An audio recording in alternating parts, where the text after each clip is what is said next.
ಬರಕ್ಕ ಮುಂದಕ್ಕೆ ಬರ್ರಿ.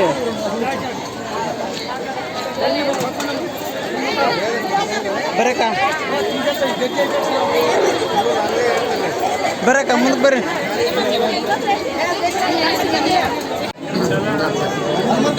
ಅಣ್ಣ ಸ್ವಲ್ಪ ಇದ್ದೀವಿ.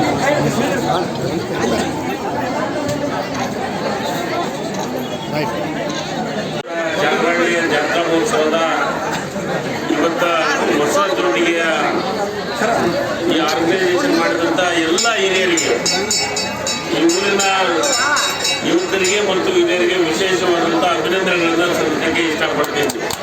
ಯಾಕಂದರೆ ಒಂದು ಒಳ್ಳೆಯ ಪುಣ್ಯ ಕೆಲಸವನ್ನು ನೀವು ಮಾಡ್ತಾ ಇದ್ದೀರಿ.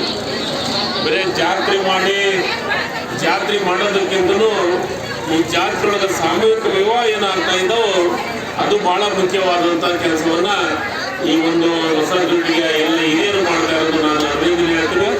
ಅದರ ಜೊತೆಗೆ ಈ ಒಂದು ಸಾಮೂಹಿಕ ವಿವಾಹ ಆಗಬೇಕು, ಅವಶ್ಯಕತೆ ಇದೆ.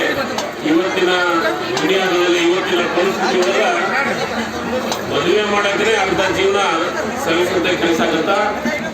ಅದಕ್ಕೆ ಅದು ಆಗಲಾರ್ದ ಇವತ್ತು ಸಾಮೂಹಿಕ ವಿವಾಹ ಆಗ್ತಾ ಇದೆ, ಭಾಳ ಒಳ್ಳೆಯದು. ಅದರ ಜೊತೆಗೆ ಸಾಮೂಹಿಕ ವಿವಾಹ ಮಾಡಿದಂಥವರಿಗೆ ಒಂದು ವಿನಂತಿಯನ್ನು ಮಾಡ್ಕೊತೀವಿ. ಇಲ್ಲಿ ಮದುವೆ ಆದಮೇಲೆ ಮತ್ತೆ ಮನೆ ಮುಂದೆ ನೀರು ಅಂತಂದು ಮತ್ತೆ ಅದ್ದೂರಿ ಖರ್ಚು ಮಾಡಬಾರ್ದು.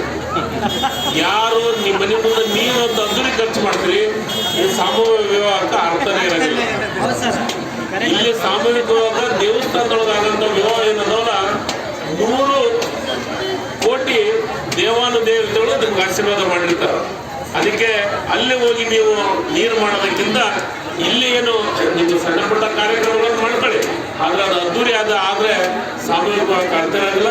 ಅದಕ್ಕೆ ಮದುವೆ ಆದಂಥವರಿಗೆ ಮತ್ತೊಮ್ಮೆ ನಿಮ್ಮ ಶುಭಾಶಯವನ್ನು ಕೊಡ್ತೀನಿ. ಗಂಡ ಹೆಂಡತಿ ಪ್ರೀತಿ ವಿಶ್ವಾಸದಿಂದ ಬದುಕಿ ಬಾಳಿ ನಿಮ್ಮ ಅತ್ತೆಯಂದ್ರನ್ನ ಮಾವಂದ್ರನ್ನ ಚೆನ್ನಾಗಿ ನೋಡ್ಕೊಂಡು ಮತ್ತೆ ನಿಮಗೆ ಒಳ್ಳೆಯ ಜೀವನವನ್ನು ಮಾಡುವಂಥ ಕೆಲಸವನ್ನು ನೀವೆಲ್ಲರೂ ಮಾಡಿ